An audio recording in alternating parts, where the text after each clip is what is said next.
নগৰ সোণা একাডেমীত অনুষ্ঠিত হয় মনোজ্ঞ আলোচনা চক্ৰ। মধ্য অসমৰ বছা বছা শৈক্ষিক বৌদ্ধিক মহলৰ অংশগ্ৰহণ। ভাৰত চৰকাৰৰ অৱসৰপ্ৰাপ্ত প্ৰশাসনিক বিষয়া শিক্ষাবিদ নুৰুল আমিনৰ এক ব্যতিক্ৰমী প্ৰয়াস।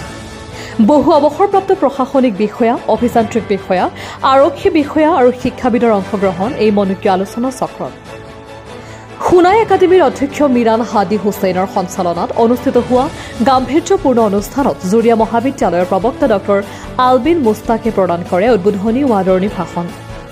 আড়ম্বৰপূৰ্ণ অনুষ্ঠানত ছাত্ৰ ছাত্ৰীসকলক দেশৰ প্ৰশাসনিক বিষয়া হোৱাৰ ক্ষেত্ৰত মনোকৰ্ষণ বৃদ্ধি কৰাৰ বাবে ল'বলগীয়া শৈক্ষিক উত্তৰণৰ গতিধাৰাৰ ওপৰত প্ৰতিগৰাকী আমন্ত্ৰিত অতিথিয়ে পৰামৰ্শমূলক বক্তব্য প্ৰদান কৰে। উল্লেখযোগ্য যে নগাঁও জিলাৰ সোণাই একাডেমী পৰিয়ালে শিক্ষাৰ্থীসকলক চিভিল ছাৰ্ভিচৰ প্ৰতি আকৃষ্ট কৰিবলৈ 2023 বৰ্ষৰে পৰা বিভিন্ন পদক্ষেপ গ্ৰহণ কৰি অহা দেখা গৈছে।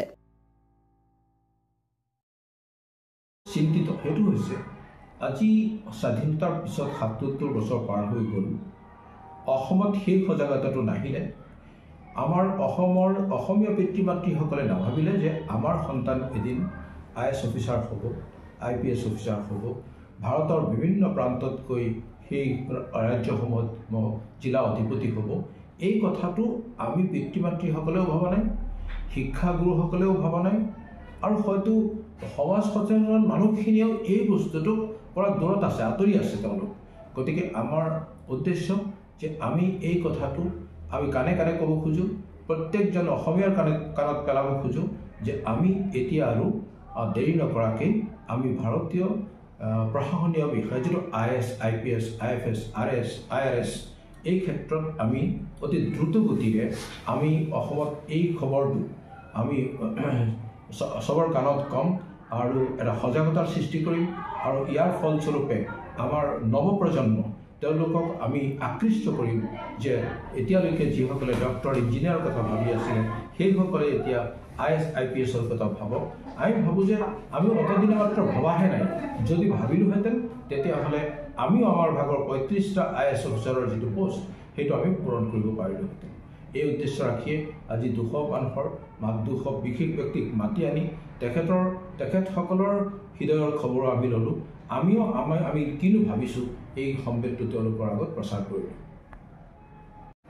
5 জানুৱাৰী 2025 দেওবাৰ দিনাখন সোণাই স্কুল অফ চিভিল ছাৰ্ভিচেছৰ দ্বিতীয়টো বৈঠক অৰ্থাৎ ছেকেণ্ড ৰাউণ্ড টেবুল কনফাৰেঞ্চ। ইয়াত মধ্য অসমৰ 200 বিশিষ্ট ব্যক্তি, যিসকল education activist, social activist, social visionary, তেনেকুৱা ব্যক্তি আমি 200 নিমন্ত্ৰণ কৰি আনিছিলোঁ।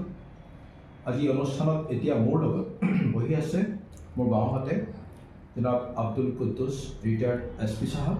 মোৰ সোঁহাতে বহি আছে আমাৰ অনুষ্ঠানত নতুনকৈ পদবী লোৱা আমাৰ ব্ৰজেন্দ্ৰ মোহন দেৱ শৰ্মাদেউ, আৰু মই নুৰুল আমিন, এই অনুষ্ঠানটোৰ ডিৰেক্টৰ, সোণাই IAS একাডেমীৰ ডিৰেক্টৰ তথা বৰ্তমান ইয়াৰ যিটো sister wing year Sonai school of civil services তাৰ ডিৰেক্টৰ।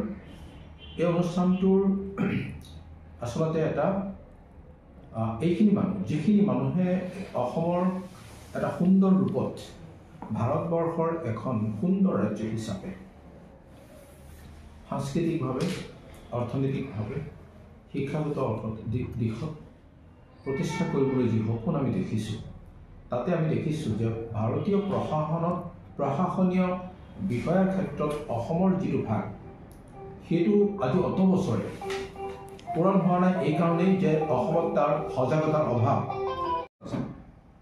হয়, মই ব্ৰজেন্দ্ৰ দেৱমন শৰ্মা।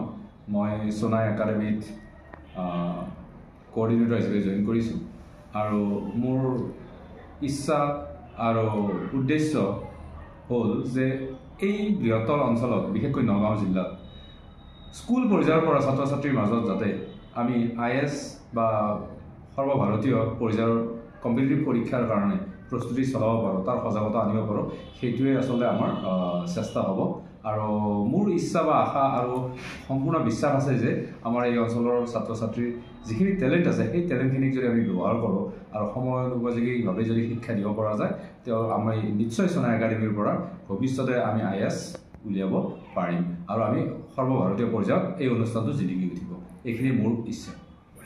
জাগ্ৰত হয় তেতিয়া বাধা অতিক্ৰম কৰিবৰ কাৰণে সহজ হৈ পৰে।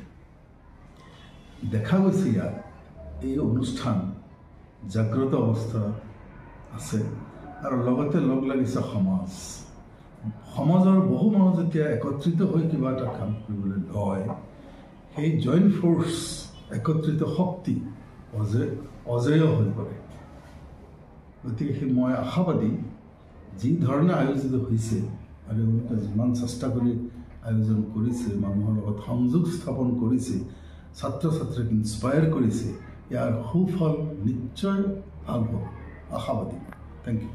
মুস্তাফা কামালৰ ৰিপৰ্ট, প্ৰতিদিন নিউজ ভাৰত।